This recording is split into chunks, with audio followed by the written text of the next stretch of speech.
Shalom, shalom, épouse de Christ.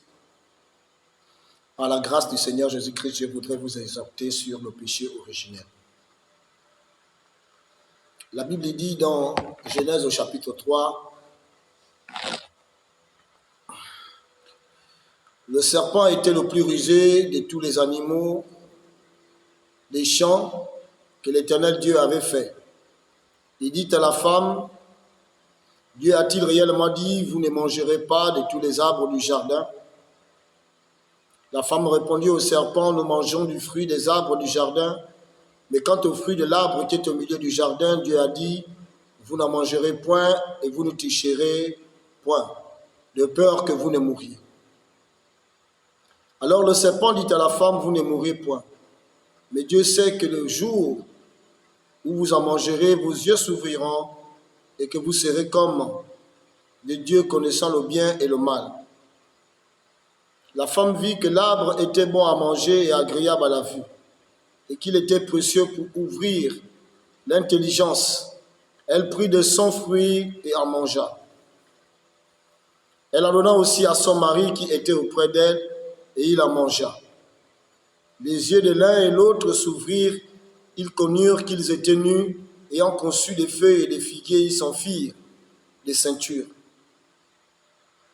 Alors ils entendirent la voix de l'Éternel Dieu qui parcourait le jardin vers le soir. Et l'homme et sa femme se cachèrent loin de la face de l'Éternel Dieu, au milieu des arbres du jardin. Mais l'Éternel Dieu appela l'homme et lui dit, où es-tu? Il répondit, j'ai entendu ta voix dans le jardin et j'ai eu peur parce que je suis nu et je me suis caché. Et l'Éternel Dieu dit, qui t'a appris que tu étais nu? Est-ce que tu as mangé de l'arbre dont je t'avais défendu de manger? L'homme répondit, la femme que tu as mise auprès de moi m'a donné de l'arbre et j'en ai mangé. Et l'Éternel Dieu dit à la femme, pourquoi tu fais cela?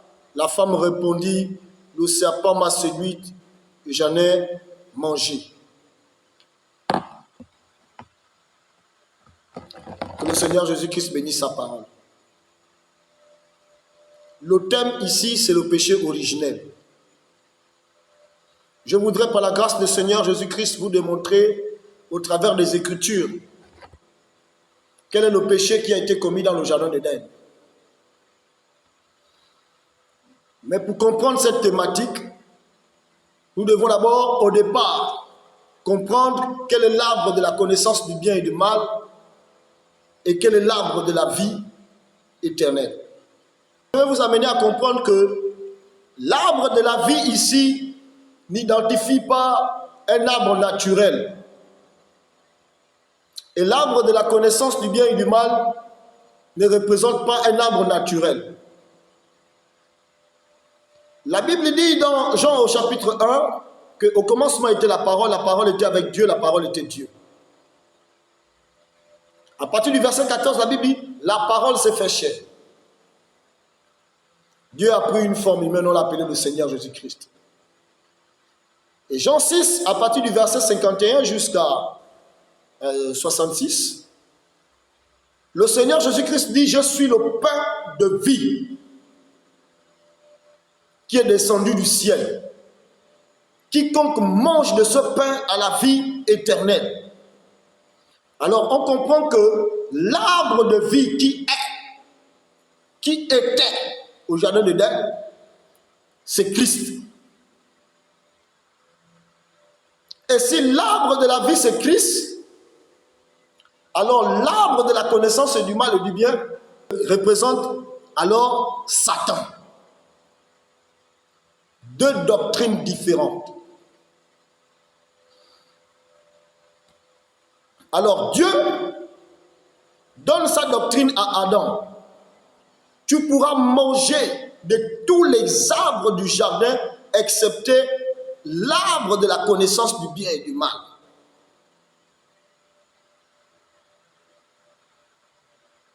Alors Dieu interdit à l'homme d'écouter la personne de Satan. Il n'y a pas un arbre naturel qui donne la vie. C'est Christ. Et si l'arbre de la vie, c'est Christ, alors les fruits que représente l'arbre de vie n'a rien à voir avec les fruits naturels. Nous allons dans Galates 5 à partir du verset 22. Mais les fruits de l'esprit, c'est l'amour, la joie, la paix, la patience, la bonté, la bénignité, la fidélité, la douceur, la tempérance. Tu écoutes les fruits de l'esprit. Donc ça n'a rien à voir avec l'esprit a un fruit, une pomme, l'esprit a un fruit, une mangue. Les fruits de l'esprit, Galates 5 à partir du verset 22, c'est l'esprit, c'est le Saint-Esprit. Le Saint-Esprit, c'est Christ.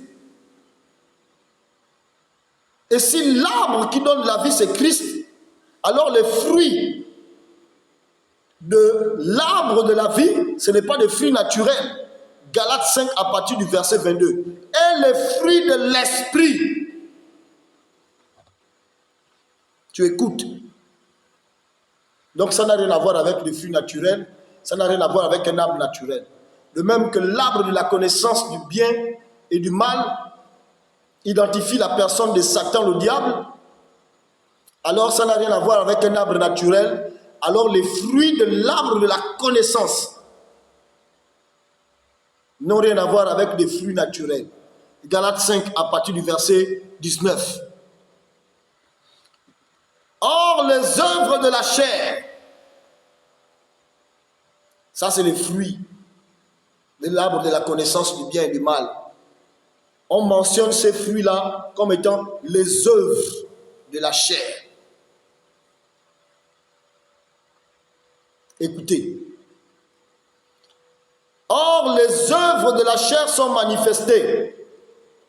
Ce sont l'impudicité, les rapports sexuels hors mariage, l'impurité, la dissolution, l'idolâtrie, la magie, les inimitiés, les querelles, les jalousies, les animosités, les disputes, les divisions, les sectes.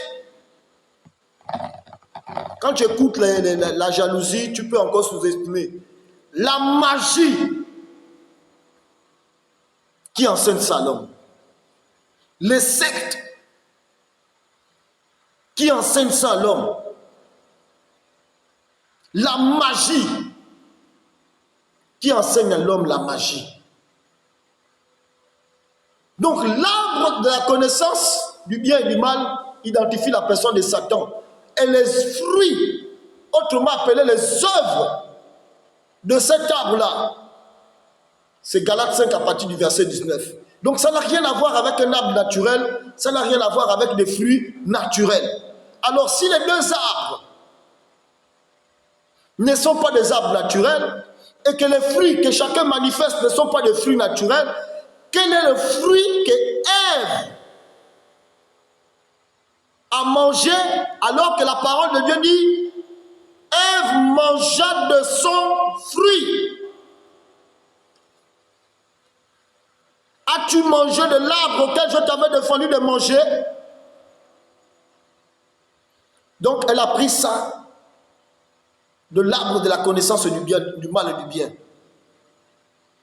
Ève a couché avec le serpent ancien, l'adultère. C'est un fruit de l'arbre de la connaissance du bien et du mal. La Bible dit, Ève mangea de son fruit. Son adjectif possessif. Cette phrase démontre que le fruit était en Ève. Le sexe. Son adjectif possessif. Son fruit. Ève mangea de son fruit. Son fruit. Et elle donna aussi à son mari. C'était son mari.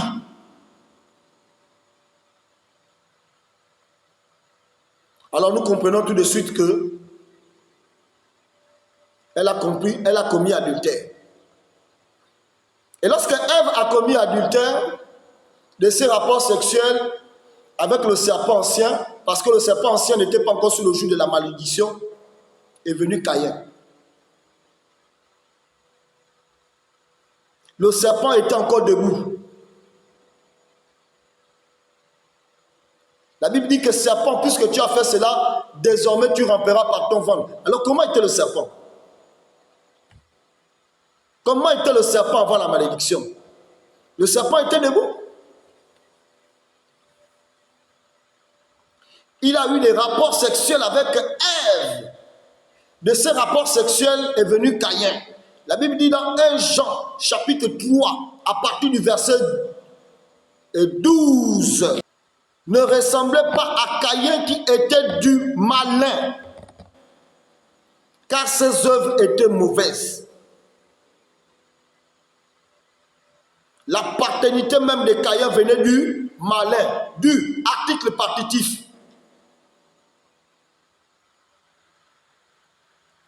Ne ressemblait pas à Caïn qui était le malin. Non. Ne ressemblait pas à Caïn qui était malin. Non. N'est pas ressemblé à Caïn qui était du malin. La provenance de sa paternité venait du malin. C'est ça. Matthieu chapitre 1 à partir du verset 19 à 20. Joseph, son époux, qui était un homme de bien et qui ne voulait pas la diffamer, se proposa de rompre secrètement avec elle, Marie. Et comme il pensait, voici un ange du Seigneur lui apparut en songe et dit, Joseph, fils de David, ne crains pas de prendre avec toi Marie, ta femme, car l'enfant qu'elle a conçu vient du Saint-Esprit.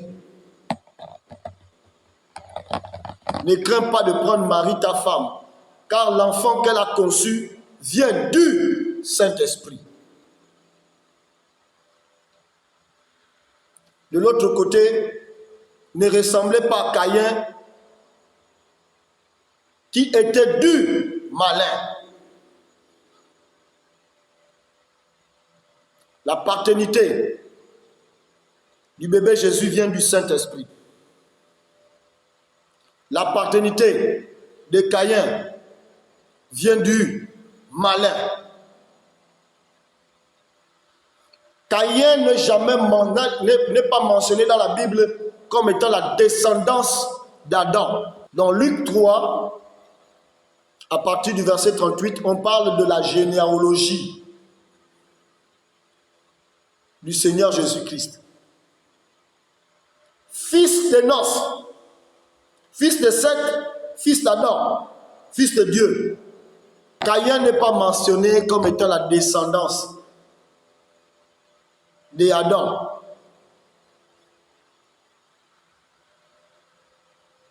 Mais Seth est mentionné puisque Adam ne vivait plus, puisque Abel ne vivait plus.